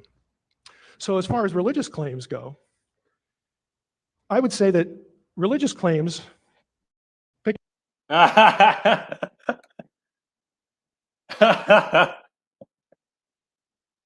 he did. Yeah, he does. Also, Aidan Jones's comment about the pluralism. I think of pluralism, I don't merely think tolerating disagreement. I mean, all answers are equally valid. Valuing different perspective makes it more likely to get to the one truth. Okay, so if when we say pluralism, we mean the equating of, or not the equating, but the disassembling of values or value attached to ideas, that every idea is equally valuable, a kind of a relativity of ideas, then sure, I concur. I certainly would concur with the idea, and you know, Heiser's been saying this, that you know there is a truth, there are truths, and we can know what those are. And the reality is that you know sometimes if you don't agree, then you're just wrong. And yeah, that's really about it. To be honest, it's not a hard claim in that way. I don't know, man. I don't think it's a hard claim, but I suppose for some people it might be. I don't really know. I don't relate.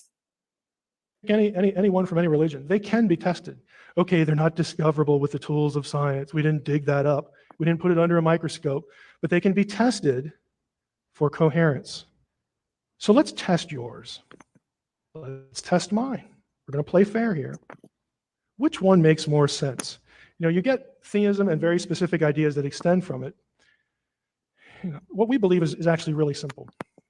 We believe things like, okay, what makes more sense? That there's a God or not? And we're not talking about, oh, is it 24-hour day creation? Is it day age creation? Who cares, okay? Does it make more sense to have a God or not? Well, I would say, of course, that it does, and I have reasons for saying that it does, things that can be tested, ideas that can be tested. But you could do something like this. The person you're talking to says, well, I think it makes more sense that we don't have a God. Well, why? Well, look at science. This is always where the conversation is going to go. Look at science. Well, can you explain to me, and this is a real question, I'm not poking people in the eye. It's a serious question. Can you explain to me why there are thousands today, maybe even tens of thousands of scientists who went to the same universities as the scientists you like that don't believe any of this, don't believe in God? They went to the same universities, they had the same professors, they have the same degrees, they write for the same journals, they belong to the same academic societies, and yet they draw a different conclusion. We're going to pause Dr. Heiser for a second to say goodbye to Aidan. Thank you very much for joining us. I'm glad that you enjoyed, and bless you, brother. Take care.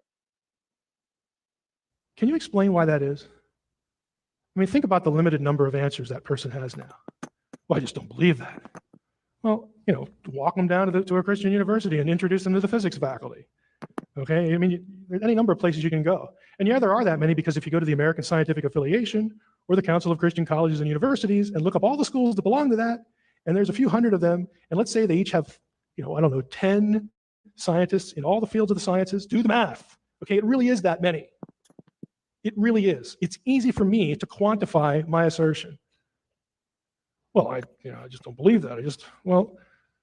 That isn't really an answer. I already know what you believe and don't believe. But what I want you to do is explain why this is the case. Well, they're all lying. Can you show me the study that verifies that? Can you provide me empirical, hint, scientific proof for that? No, if you're having a conversation with a dude on the internet, they're just going to whip out the soy jack meme and throw it right at you if you're saying what Heiser's saying. But we live in a society, kids. I don't know what to tell you. Show me your work. Show me the data. It is not adequate for you to just tell me you believe something. The fact that you can articulate it does not make it true. I want to know why you are parked on this idea. Can you show me that? Another question. Why is it that we've been discussing this question, for millennia, but even in the modern era and the postmodern era, and you still have lots of people that believe that it makes more sense that there's a God than not? Why is that? See, the point is, if you can't empirically explain that, then you either have to be honest or dishonest. The honest answer is, well, the alternative, the view that I want them to embrace, might be true. It's on the table. The dishonest answer is just to walk away. Once you believe there's a God, well, can God do anything?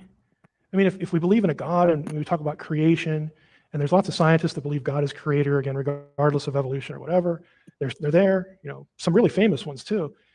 So we have to assume that this God can do stuff and that he's actually interested in doing stuff. So is it possible that he could look at humanity and sort of influence somebody to write something down today? Or prepare them for their life, throughout their lives for a moment when he can use another person or the Spirit to prompt them to write something down. I'd like it preserved for posterity. It may sound kind of squirrely to somebody living 2,000 years from now. That's okay. Get it down. Can a God do that? I can do that, okay? I can influence somebody to write something down. Because these are really simple ideas. Could a creator God become incarnate? If he has power over creation, could he resurrect someone who's dead, even if it's him incarnate while he exists somewhere else? Could he do these things? Again, it's a simple set of ideas. And until you can topple the first one, you really don't have anything. So I would be interested, like, if anyone on the live chat is like not a Christian, or if anyone's like, you know, kind of teetering on the fence, or you just don't know, or whatever, just someone who's not like adamantly like convinced like I am, or like Billy Bob or Lily or Aiden, but Aiden's gone, so rest in peace.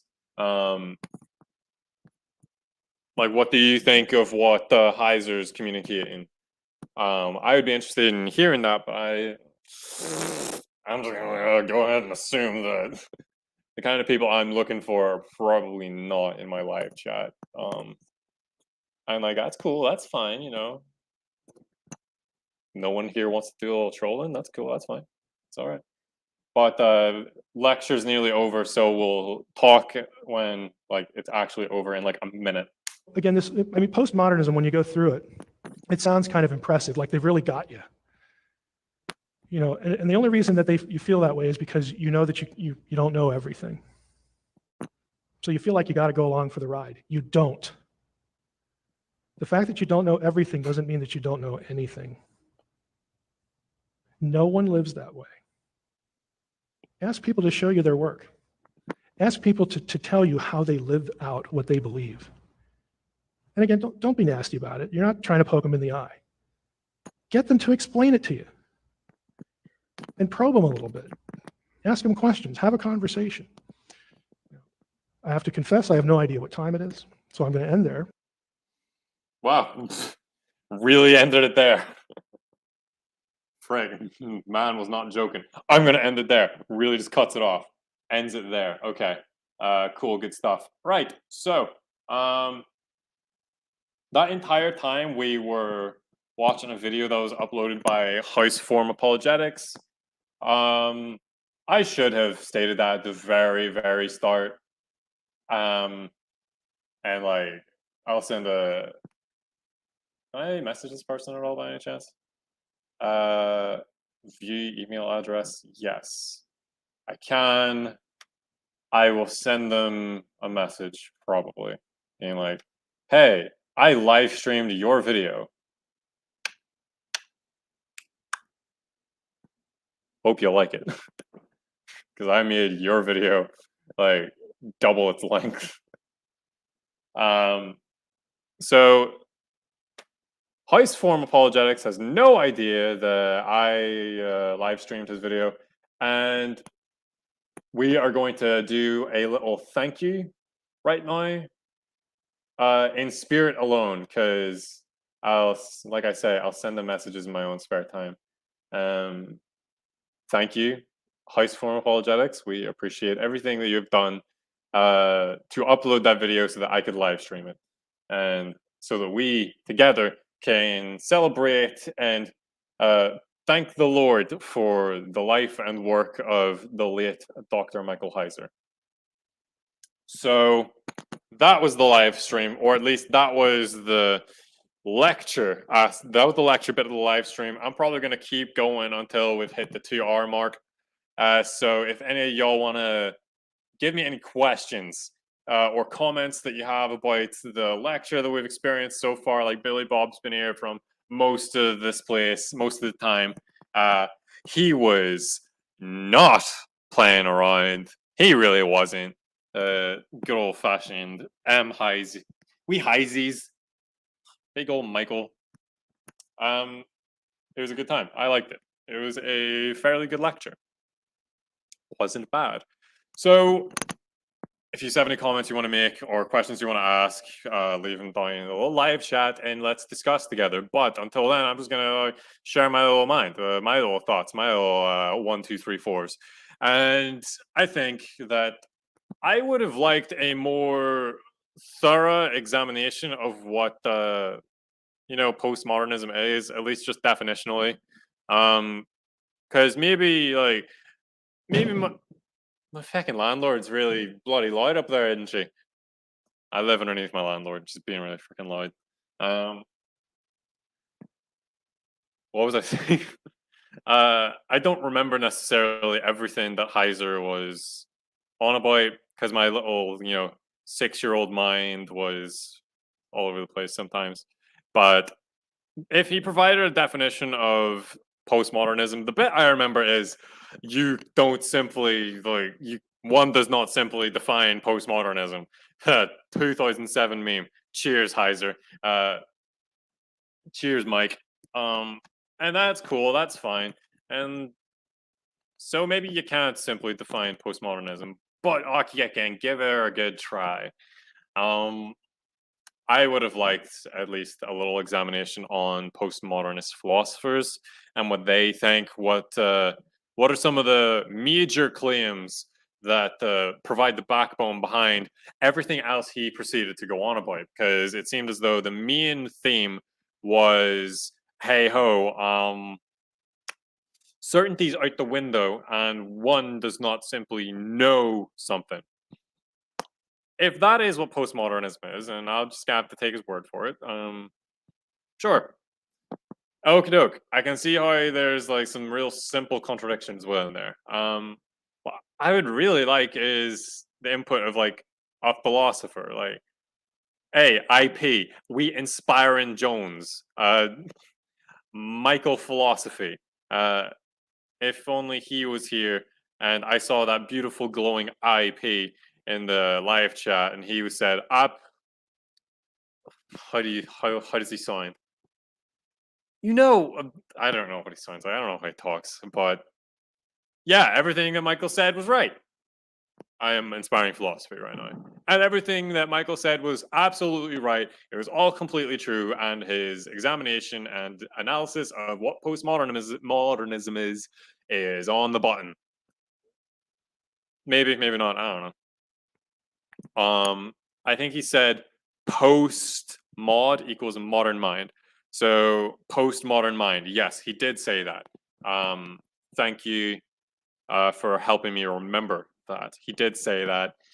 And the modern mind is effectively defined to some extent or another by the Enlightenment period, which especially relies upon such Enlightenment philosophies like empiricism, which, if you watch my video on purpose, where I reacted to Neil deGrasse Tyson's funny little ideas about the purpose of the universe, I concluded very quickly that so a lot of his definitions are coming out, a lot of his ideas and philosophical conclusions are coming out of the branch of philosophy that we call empiricism, which is kind of a little antithetical, if that's the right word I'm looking for, to the philosophy of purpose, which I forget what it's called.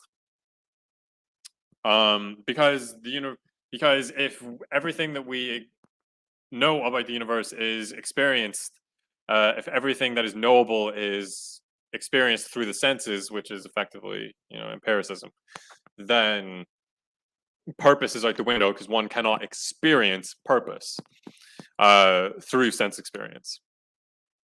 You can through rationalism, you can still conclude that purpose is a thing that exists, maybe, and through romanticism, especially, probably. What do I know? I'm not a philosopher,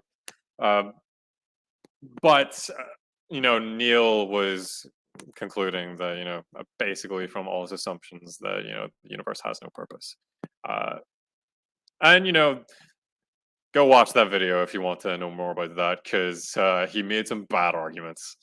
It was not a great video. It was not a great video that he featured in. Hey ho, what can you do? So our neighbors who conclude that, oh, I do, you do you, and live your best life, and whatever you want to think is good for you. What's good for you is good for you. What's good for me is good for me. Isn't that lovely and nice? Oh. Effectively, Heiser is like, no, it's not that simple. And if that's the conclusion to the lecture, hey, you know what?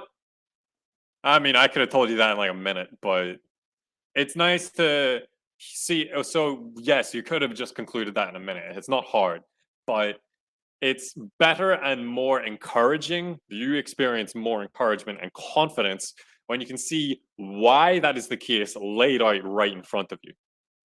That said, we here at we I'm about to say we here at Inspiring Philosophy. We here at Want to Be Inspiring Philosophy, aka Theocracy, we believe in some funny little things called critical thinking. At least we like to try and think we believe that. Because critical thinking is really freaking hard and requires a lot of cognitive bravery. And some of us are not capable of such things, including myself sometimes. And that's just the humility coming out. Pat myself on the back for that one. And, you know, Lord, I just went on freaking satirical rabbit hole that I no longer remember what I was talking about. What was I saying? I don't remember anymore. I gotta stop with these stupid satirical rabbit holes. Anyway, if our neighbors are being like, oh yes, I remember now what Michael was talking about. So yes, once we could have, you know, concluded everything he said in like less than a minute, it's better and it produces more confidence within you if you can see that, you know, spelled out for you step by step, et cetera, et cetera. So because we encourage critical thinking, we want to encourage that. That's what we want. That's an ideal that we're striving for. I would encourage that after now that you've seen this lecture and you've engaged with what Mike has to say and offer on this topic, that you don't just accept it right away like that. And in fact, anytime you're introduced to new ideas, I would say don't just accept them willy-nilly. Like, don't flip-flop from idea to idea just because the person who communicated it was convincing.